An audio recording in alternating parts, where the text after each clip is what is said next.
welcome everybody to this last session of FlexCon, of the first day of FlexCon.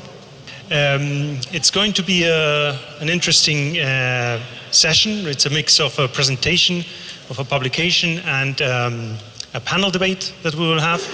And it will be me guiding you through this last session. I'm Andrés Pinto-Bello. I'm the head of research and projects at smartEn, and one of the authors of the smartEn map that you can see on the screen.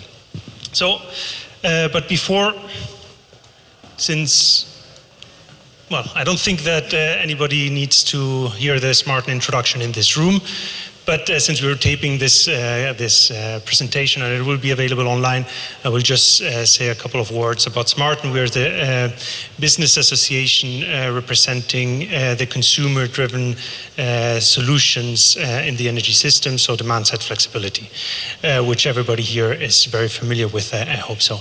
And these are our members. Many of them are in the room. Organizing these beautiful events at smartEn together with FAN. We also do market intelligence and market research, and the smartEn map is one of these results of these efforts. This is a publication. This is the 6th edition of the publication. It's a very dear to me publication. I remember the first edition of the smartEn map we presented also at FlexCon. It was 6 years ago, 2018, I think it was, and that was the first one. We've come a long way. With the smartEn map, and every year it's different. Every year we take a different approach to the smartEn map. It is a way of trying to understand the energy system from different angles, but always with demand-side flexibility and the consumers at the center of it. This year we looked into the peak demand reduction measures. Very long title and probably a very small font, but the idea was to better understand how member states in the EU, but also some countries outside of Europe, have dealt with the energy crisis over the last winter, the winter 2022-23. And you might know that the European institutions introduced a new emergency regulation at the end of last year, in September last year, with the goal to achieve a 5% peak demand reduction. And it was up to the member states on how to implement this. One of the options was to introduce a peak demand, a dedicated peak demand reduction product that was to be implemented by the TSO or the DSOs. So this was the goal of this map and of this effort that we did. We wanted to understand how every country did it, those that did it, and try to learn how to do this or how to implement or take the lessons learned from these efforts for this year, for this next winter, or more on a permanent basis if they were to introduce similar products. So, in this map we looked into 4 main categories or 4 main metrics. First, the type of measure that was introduced. Like I said, not every country introduced a dedicated product. Others used other kinds of incentives for consumers to reduce their consumption. Then the design features of the measures. As you all know here in this room, as service providers and flexibility buyers, the devil is really in the details of these measures. How are they designed? What are the technical requirements to participate? This is really what makes or breaks the case for these products. And this is also one of the key aspects that we wanted to understand with this publication. Then we wanted to see the effectiveness of the measure. Did it reach these 5% reduction target? And was this reduction also linked directly, or was there a correlation between the use of this product and the reduction of the during peak demand peak hours? And then finally, because this shouldn't be a wasted opportunity, we wanted to understand if these countries that implemented a measure were to do so also next year, or wanted to do so also this year, if they've evolved, if they've learned, if they've listened to the community, to stakeholders, and are improving these products or introducing new ones. So these are the four main categories that you will find in the map. By the way, I didn't mention this, but the map, you might have seen the physical copies laid out outside, but you can also download it from our website. It's already available. Now, to do this, of course, we interviewed energy ministries, TSOs, DSOs, national regulators. We tried to speak to as many parties as possible, of course also the industry, those that actually had to participate in these or wanted to participate in these products, to really come away with some sort of grading of the different measures. And this is the overview. Now, as usual with these kinds of maps, where you have a color grading, the grade is not the ultimate goal of these publications, or at least not the only one. It is important to also go into each chapter, read the description, because really the devil lies in the details, and it is sometimes a bit difficult to make a clear distinction just with a color code. But there were some lessons, or some very obvious lessons from this effort. The first one is that it was quite, or member states had quite a reduced time to implement this council regulation. It was approved. It was introduced. I think it was end of September last year, if I'm correct, and they had to come up with a product by the 1st of December. Of last year. So it was quite a short turnaround time, and this is also reflected in the amount of countries in the EU that have implemented a dedicated peak demand reduction product. So actually we have only eight European countries. One of them is Great Britain. As you know, they're not bound by this regulation, but they introduced the product nevertheless, even before there was any discussion of a council regulation. This was their own, came from their own volition, so we wanted to also include this, as it was a good example of how to approach this kind of effort. Now, the first point was that that it was, quite a reduced time to implement it. But from the countries that stood out, there is a couple of points that they have in common. First, the measure was market-based. So this was not mandated. This was a market-based possibility where different market parties could access in a transparent way and bid their products, or offer their bids in this market. It allowed participation of all consumer types.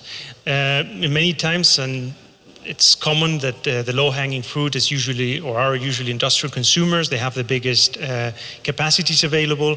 They have also better plannings and so on. But we wanted to focus on these measures, or highlight the measures that that encourage all kinds of consumers to participate, so including commercial and residential consumers. Then, of course, the countries that succeeded saw a direct reduction in their during peak hours, and this in some countries they actually measured, and it was linked to the actual product that they introduced.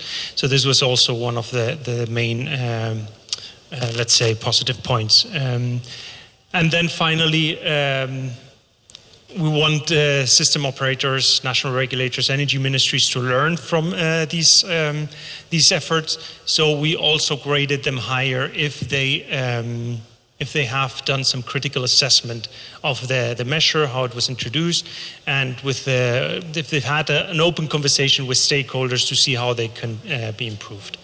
So, like you can see, countries that stood out in the EU. Ireland and Austria were maybe the best performers. GB, outside of Europe, with their demand flexibility service, was another one that we should look at. Now, As the main takeaways before we go into the subsections, which my colleague will do, the main takeaways is that the appetite is there. Countries that introduced a market-based product addressed at all kinds of consumers saw it reflected in the activity. And we saw this in Ireland, we saw this in GB, where the product was easy to access and there was a very or healthy participation in them. They're not without flaws, so we will touch upon this later. Don't take this as a full endorsement of these products. Of course, there's things to improve, but they were definitely the ones that stood out. Now, the second takeaway is that flexibility providers, and many of you are in the room today, you're able to deliver. And this is very important also as a message for system operators, for TSOs and DSOs and national regulators, that when the product is well designed, you will deliver and you will come up to the challenge and you will be able to gather consumers that are ready to provide their flexibility. And this goes also with the last bullet point, is that one of the biggest fears that we've heard from system operators is that this might affect the introduction of a peak demand product, might affect the liquidity in other markets, that this could be detrimental to actually the development of flexibility. We have not seen this empirically in any of the countries that introduced such a product.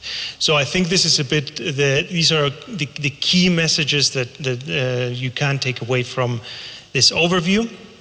I will now pass on the floor to my colleague Kantan, who worked on this publication as well, and he will look into give you a highlight of each of the chapters and what are the lessons learned there.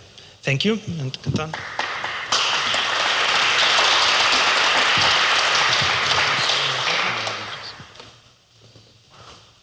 Thank you, Andrés. Yes, then I will start with the first chapter. So on this one, we saw which measure which action were undertaken before the measure implementation. So we ask ourselves several questions.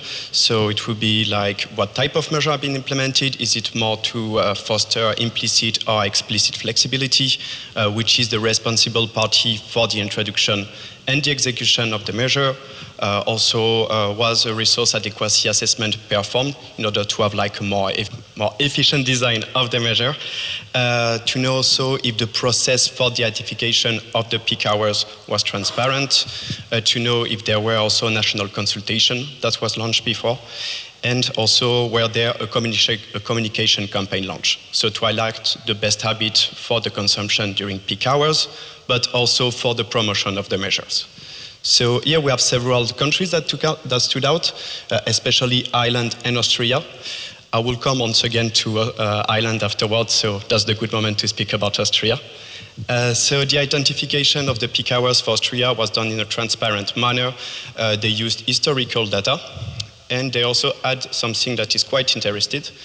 If the TSO called APG was identifying some hours where the generation of renewable of electricity from renewable energy source was below a certain ceiling, it would be considered as a peak hour and then leading to an activation of the mechanism.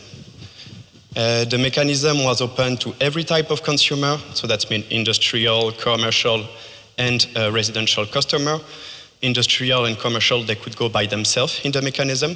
The residential had to pass through an aggregator. There were a national consultation that was launched, and the introduction of the measure came after a bill passed in front of the parliament. After the measure was introduced, the TSO APG called 700 of the largest energy consumer, as well as every market parties of the country, to explain what is the measure and how they can get involved in it. So for this part, we can see that Austria is really tackling all the different cases that we put forward. Then we went more into the features of the measures. So you can see here that there is several countries that stood out: Austria once again, Ireland, Italy, and Great Britain. And I will speak about Ireland and Italy. So for Ireland, they created a peak shaving product even before the council regulation. It was done by the biggest DSO of the country called SBN Network, and they created, so to say, an umbrella of product called Beat the Peak. One was called Beat the Peak Domestic. It was targeting the residential customer. So the DSO was sending an activation notice, but afterward it was stopping there. They were not monitoring the activation, and there were no remuneration linked to an activation.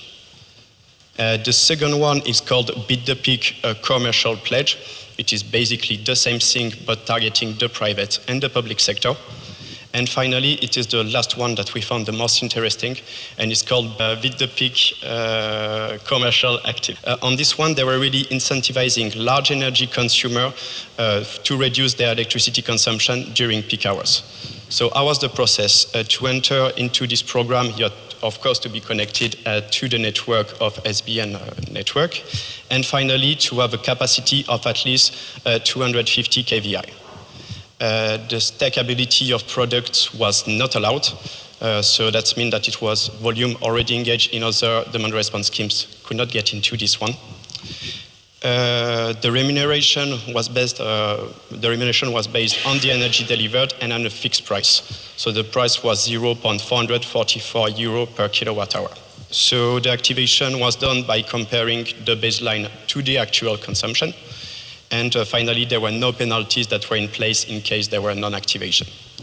But after the council regulation went in place, the country started to have a national consultation in order to create a time of use tariff. And what came out is 3 different time of use that were targeting large energy consumer, commercial actors, and residential actors. They had the same mechanism, so it was with a peak hour and off-peak. During the peak hours, you had a 10% increase of the electricity price, and this increase was offset during the off-peak hours. So we found the country had a really well designed that is fostering as well explicit and implicit flexibility. The second country that we analyzed, because it made some really positive development, is Italy. So Italy started to procure some flexibility by two auctions. The first one was a monthly auction that happened in January, and the second one was a yearly auction, so starting from February to December. So you will tell me it overpassed the winter. Yes, and it was like well thought, because the idea was to have until March a product to reduce electricity consumption during peak hours, and afterward to have like more capacity for the TSO called Terna. What we saw is really a positive development in this market design, as you had for the first auctions, the minimum bid was 1 megawatt, and also every single delivery point within an aggregator portfolio had to be also 1 megawatt, which was de facto excluding commercial and residential actors. This was removed by the second round of auction, and is the first time in the history of demand response in Italy that we can have like commercial and residential actors entering the mechanism. How it took place. So at 2 days before delivery, you had an activation notice coming from the TSO, Terna, and on the same day you had to send an actual forecast of your consumption, which had to be really precise. And that's where there were like a problem, as most of the consumer, residential and commercial, are not really able to say how much they will consume precisely days in advance. This is a feature that we find in other countries, for example, Austria or Spain.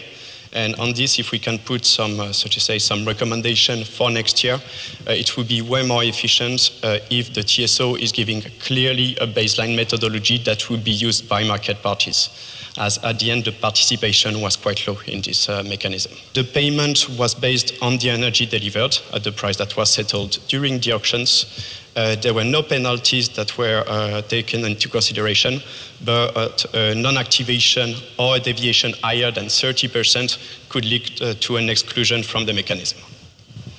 We wanted to highlight Italy really because we saw that it's a positive development to have like finally residential customer that can engage into demand response.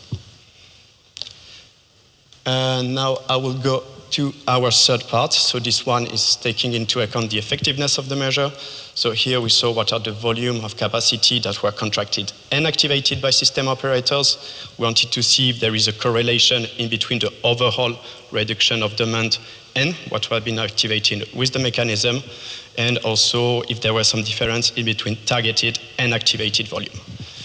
On the country that stood out is mainly Ireland. So Ireland achieved to have like an overall reduction of 7% of their electricity consumption during peak hours, but this consumption was largely due to voluntary curtailment because the energy prices were so high. It's also difficult for the country to clearly analyze how much electricity was reduced, as there were really a myriad of programs in place. Even though ESB network find out that during peak hours they had a total of 30 gigawatt hour of electricity that was curtailed with their mechanism, which is by far the biggest reduction all over Europe. Yes, and I forgot to mention that with this program, really the curtailment, I mean the savings of energy were really distributed among several actors, so residential, industrial, and commercial. And finally, we have our last section. This one is about the initiative for next winter and beyond. So here we wanted to see like if there were a critical assessment that were done by the country, if they expect to extend the product, to improve the product, and if they did a national consultation in order to improve the product. The country that really stood out for us was Great Britain. I mean, Ireland, France, and Spain also did well on this part. So Great Britain created, as Andrés mentioned, like the demand flexibility services. So this is a demand response product that was targeting customers that were not already engaged in other schemes. The majority of the volume were coming actually from the residential sector, which was a bit of the surprise. Not a surprise that they were targeting it, but a positive development, I would say. So the country judged that it was an efficient mechanism and they decided to extend it. So first they did a critical assessment of the measure and they found out several shortcomings. One was that the activation notice come on the ahead, and that for residential customer there is, so to say, an in-day adjustment of baselining. And they found out that it's led to several cases of gaming. So after finding this out, they remove the in-day adjustment and they make people find a good the good face warranty in order to ensure that they will not be gaming afterward. They launched a national consultation and there is also a really positive development that came out of it. Now the TSO, so National Grid ESO, will accept the data coming from 35 sub-metering devices. So it's also something that us as smartEn, we would like it to be extended to throughout Europe, and it's a country that really implemented. So thank you for your attention. Now I will give the floor back to Andrés to present our different panelists.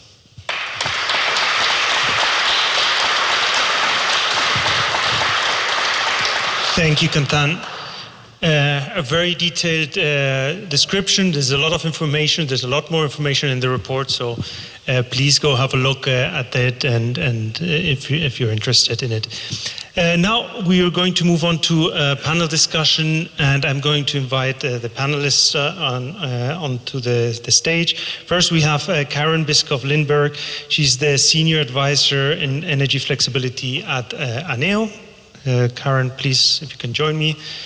Then we have Natasha Morgan. She is the Senior Commercial Manager at Lunar Energy. And finally, we have Hervé Reynaud. He's the Senior VP at Corporate Strategy and Development at Energy Pool. So you might think, well, this is an interesting composition of a panel because we have an actor that comes from France, that was red in the map. We have an actor that comes from Norway, which wasn't in the map. And we have one actor from GB, but Lunar did not participate in the DFS program. So you might be asking yourself, how did you put this ensemble together? But they have very interesting things to say, and a lot of lessons learned from these products that were introduced, and also furthermore, what other avenues can you take to achieve these peak demand reductions? So I will first start with a question directed at Hervé and Natasha. You were both active, or you're both active in a country that has introduced a sort of peak demand reduction measure. What was your experience with it, or how did you perceive it? And what are the lessons learned from your perspective? Natasha, if you want. Hi everyone, great to be here, and yes, thanks for inviting us to speak. No, I think it works. No, no, it's still not working. So, I mean, it was quite an exciting time last winter in the UK. It was a bit wild, really. We had the energy crisis unfolding, which was really acute. But actually, we had the first mass market sort of residential service that residential customers could participate in. And, you know, from that perspective, it was a huge, huge success. We had 1.6 million homes and businesses participating in the service. And it was, you know, headline news. People were talking about it, you know, around the dinner table, participating in the energy system, reducing their bills, reducing their carbon footprint. So that was, you know, really great to see. You just, the last presenter just touched on the sort of the gaming issue, which was a little bit of an issue, but it's being resolved already with the sort of new rules of participation. But one of the, I would say, flaws, and probably quite a big flaw, is that we really did see drop-off in terms of participation. So, you know, the first nudge or the first signal to reduce your demand got a really, really good response. But, you know, by the 20th, people's enthusiasm did decline. And I think that's quite, you know, that is aligned with what we know about nudge trials. So we do know that if we need to sustain these sorts of responses, it's going to have to be through automation rather than relying on people to turn their ovens off. And, you know, some people were even sitting in the dark, which is obviously not so great. But overall, I think a really positive first step. So first, for you to understand, Energy Pool is focused on the industry. We are an aggregator focused on the industry, and most of our suppliers or clients are industrial, and I have that particular focus. We are active in France, of course, in Japan, in the Netherlands, in Baltics. But what we see if I come back to the question, what we see in France seems nice. There was no issue, everything went well. We peak shave about 500 gigawatt hour, so that we have a very good communication program around EcoWatt. Everyone was stressed in France. Everyone was stressed, and basically everyone switched off the heater because they have the impression that they pay the electricity very high price, which in fact was not the case for the household. But I would say it's just an impression, and maybe we were a little bit lucky in France. First, the winter was very mild, so we did not face the high peak, which is I would say the design scenario for the grid. We were really below. We did not activate EcoWatt because is there any issue to scare the population? That's a question. And at the end, RTE said, yes, it works, but we need to add 3 gigawatts of fossil gas in order to be safe. Whereas the ADEME, which is another entity from the French state, say, if you look at flexibility, you can add 3 to 6 more gigawatts. So, and in Energy Pool, we really think that there is a potential, and even in the industry, there is a potential for that 3 to 6 more gigawatts in terms of peak shaving, but not only peak shaving. Those industries can serve a lot of energy market in France. And I would say what would be necessary is that we create new mechanisms in order to have the industry more and more involved. Thank you. Karen, in Norway you took a completely different approach. No dedicated product, but you decided to expose or not you, but your government decided to expose consumers to wholesale prices with the ensuing shock, I would imagine. What was the experience, but also why do you think this could be an interesting way also for reaching these kinds of peak demand reductions? Maybe try your microphone, I don't know if it works. Hello? Yeah, it works. Thanks, and thanks for the invitation. In Norway we have had the philosophy that end users should be exposed to the market prices. And so we have had this since the market was opened up in 1991.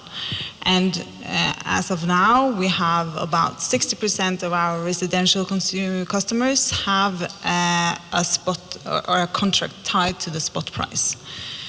So of course it was a shock last winter, and that's also why the government then also said, okay, we are going to support you for the higher prices. So they didn't receive the actual high prices, but the support was made such that when the price increased, it also increased for the consumers. So the reason or the result of this was, and of course in addition to all the media attention and everything that everyone wanted to do, energy saving measures, we were able to see that the peak demand were reduced by 10%. So it's quite significant. And we also saw that it's mostly the residential consumers that reduced their demand. Some was also from the commercial and industrial side, but mostly the residential consumers. Yeah. So overall, a positive experience. I wanted my next question. I mean, you've already hinted at it somewhat, but what would you improve in the programs that have been introduced or haven't been introduced in your countries, or similar products? It doesn't have to be a dedicated peak demand reduction product, but other products that are in your countries, what would you, or how would you improve them? Maybe technically or regulatory? What's your idea? Thank you. In France, the capacity mechanism with the hour, which is the flexibility for the industry program, works pretty well. There is on the flexibility for peak shaving, there is 3 gigawatt. We can increase, I said, to maybe 6, 7. So this mechanism works well, and the incentive for the industry is there, and that's why maybe it works well. But what we think that we can do to better serve the ecosystem of the industry on one side and the grid on the other side is to have mechanism where the industry can play on all the markets. And it's much more a question of philosophy that the grid has a certain confidence in the demand so that we can play on every market. I just give some example, but it's in France, you can do something on aggregation that you cannot do in Spain. It works in France, and it's not allowed in Spain. Why? I take another example, but in Japan, we operate and we shift the consumption of 100 gigawatt hour from the 30 biggest buildings in Tokyo just with heat pumps. We are working hand in hand with TEPCO, and we forecast the weather, we forecast the heating and cooling needs of those buildings, and then we plan the consumption of the heat pump to be sure that we consume renewable rather than fossil fuel, and that works. And for me and for Energy Pool, we have the regulator and the grid should be confident on its consumers. Yeah, indeed, important point that you mentioned here, the differences between countries. That what is available or possible in France should also be available in Spain or in Germany or wherever. Like this concept of pan-European harmonization and standardization is quite important indeed, and the confidence of regulators and system operators. Natasha? I'll talk a bit specifically about the DFS service. As I just talked about, it was a huge success because it was, very easy to access. As a end customer, you just needed a smart meter, and in order to, your aggregator needed access to your smart data. We saw most customers participating through the energy retailers, but I guess this isn't really a service design point, but if we had easier access to smart meter data, there could be more competition within those service providers, because it's still a little bit tricky. The other thing is that there was no stacking allowed, so you can't do DFS and then a local flexibility service. I know that decision was sort of made on purpose, but I think is perhaps from our perspective, we're not sure why. If we want to unlock the most value from DERs, let's unlock value from them. And then there was the 1 megawatt requirement for aggregators, which is quite a lot of residential homes. But if we could reduce that, that would probably open up even more of the market. That's it from me. Yeah, I also agree with that, like lowering the limit for market participation for the bids. But another thing I would also point out is that we should really let the DSO know that they are the one that have to pay for this flexibility. And we are ready. We have the digital tools. We have, at least in Norway, all consumers are quite digitalized. We have smart meters. The question is, who is going to pay? And in Norway, we have the regulations for the DSOs such a way that it's difficult for them to use money on buying flexibility rather than using money on investing in the grid and lines and like hardware. Very clear. I think that there is a recurring theme in these interventions also throughout the whole day. So you've probably heard many of these things already about reducing megawatt, reducing barriers of entry. But it's not that we like repeating ourselves, but we're just fans of the Aristotelian debating techniques. We tell you what we're going to tell you, we tell you, and then we will just tell you what you just told you, or something like that. But it is important to remember this, that the barriers are quite easy to identify and quite easy to overcome in the countries that do this effort. So it is important to repeat this as many times as possible. One last question I wanted to ask you, because we cannot forget about the consumer. You've already hinted a bit at it, that they get this consumer fatigue, the novelty wears off. How do we keep them engaged? You all work with different types of consumers, industrial, commercials, residentials. What is your experience on, what do you hear from consumers telling you? What are their concerns, and how can we address them? So, for the industrial customer that I can represent here, the last year was a trauma. Was a trauma because they saw the price, they saw their energy price hiking, peaking, and they come and say, okay, I can survive 1 year, but I cannot survive 2 or 3 years like that. So I need to do something on my energy bill. First, and secondly, they have little music behind the head is decarbonation. I also have to decarbonate to electrify myself, and I don't know. In France, we say that the reduction of the demand was 12% last winter. Maybe a big chunk of it is people decided to reduce, but a significant part of it is industry. We just switch off because they cannot survive.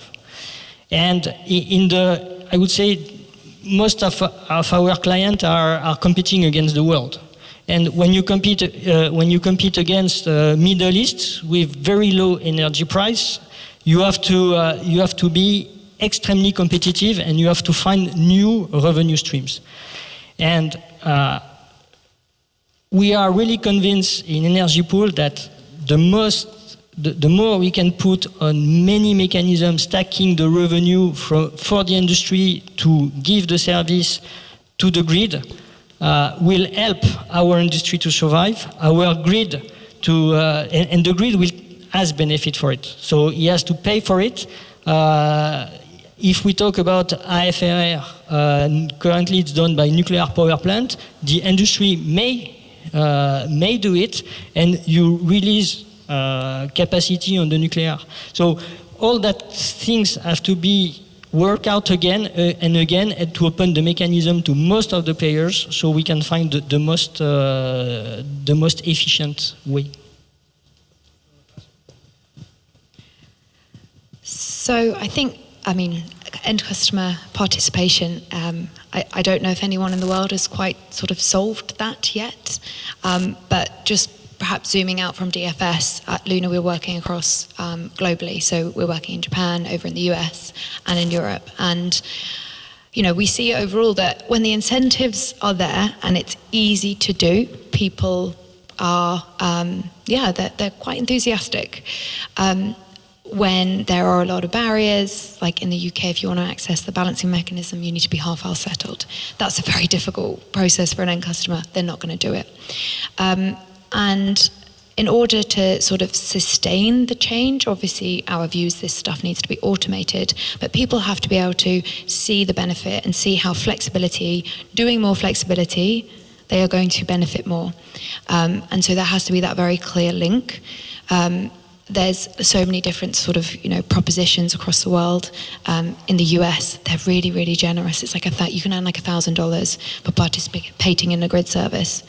And so you get a lot of participation, but customers don't really understand what they've signed up for, and so still sometimes complain that their battery's not at 100% state of charge. So it's really difficult, but it is all about the end customer proposition. It's all about the experience for them and automating that process. And we believe that the simpler thing to do is something like you're doing, which is implicit flexibility, responding to prices, so that the end customer can really understand. Well, I've shifted my consumption out of this time, and the clear benefit is reduction in my bill. So I think that's the way we've got to think about it. I would like to split my answer into two. So first, regarding the implicit flexibility, I think that's the lower hanging fruit. Like really make these varying market spot prices, exposing them to the end users. And I think also then it will also be more like they are exposed to these high prices when there is a really need in the grid, which is again linked to that we need also bidding zones and price zones that are reflecting the actual the way the grid is constructed, and also the balance between demand and supply. So in that way you get the right incentives. So that's the implicit flexibility. And I can also say that in Norway, since we have had this implicit flexibility available for such a long time, we have experienced years with very high prices before. And every time it's like, oh no, now the prices are too high. And then the next year, okay, then there is a wet year coming, so a lot of rain, and then the prices go down. So currently in Norway, the price is actually negative or around zero, which means that the need for the flexibility in Norway currently is not there. And also, of course, the consumer does not need to respond to it. So it's this balance between, okay, what we need and what we have available. Regarding the explicit flexibility, I also believe that we need to have automatic response. Otherwise, there won't be any need of it. Very clear, good messages to end this day. Please, I would love to have some questions, but it's really not possible due to time. But let's give them a round of applause. Thank you.